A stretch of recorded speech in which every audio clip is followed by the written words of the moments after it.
আসসালামু আলাইকুম রহমতুল্লাহ। বন্ধুগণ, বেশ কিছুদিন যাবৎ একটা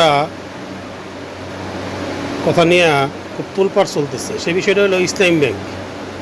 ইসলাম ব্যাংকটা কিন্তু অত্যন্ত নির্ভরযোগ্য একটা ব্যাংক আমাদের মতো মানুষের জন্য। আমরা এই ব্যাংকেই সমস্ত লেনদেন করি।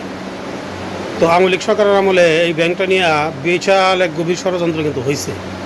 অনেক টাকা পয়সা লুটপাটের পরে ব্যাংকটা কিন্তু একটু ঘুরে দাঁড়ানো শুরু করছিল। এখন যে আবার যে ঝামেলাটা শুরু হইতেছে, এটা কিন্তু আমাদের কাম্য না। আমরা সাধারণ গ্রাহক হিসাবে আশা করব এই ব্যাংকটা যাতে সঠিক এবং সুস্থভাবে চলে। আর বাংলাদেশ সরকারের কাছেও বিনীত অনুরোধ এই ব্যাংকটাকে সমস্ত রাজনীতির ঊর্ধ্বে রাখার জন্য। এই ব্যাংকটা কিন্তু বর্তমানে একটা গ্রহণযোগ্য ব্যাংক। আর এই দেশের আর্থিক খাত যদি ধ্বংস হয়ে যায়, আর্থিক প্রতিষ্ঠান যদি ধ্বংস হয়ে যায়, তো মানুষ কার কাছে যাবে? এখানে তো মানুষের শত শত মানুষের আমানত, হাজার হাজার কোটি টাকা এখানে আমানত মানুষ রাখছে।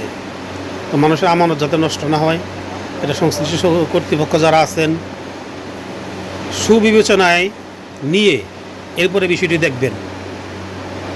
তো এই ইসলাম ব্যাংক সে কিন্তু হজের সেবা, বিদেশি রেমিটেন্সের সেবা এবং আমরা যারা বিভিন্ন জায়গায় টাকা পয়সা পাঠাই তাদের যে বিষয়গুলো অত্যন্ত সুন্দরভাবে তারা করে।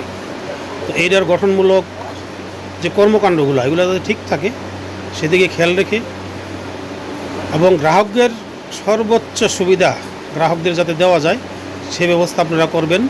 সংশ্লিষ্ট সকলের প্রতি এই অনুরোধটি রাখলাম। ধন্যবাদ সবাইকে। ভিডিওটি ভালো লাগলে লাইক কমেন্ট শেয়ার করে পাশে থাকবেন, আর একমত হলে অবশ্যই কমেন্টে জানিয়ে যাবেন। ধন্যবাদ। আসসালামু আলাইকুম রহমতুল্লাহি ওয়া বারাকাতুহু।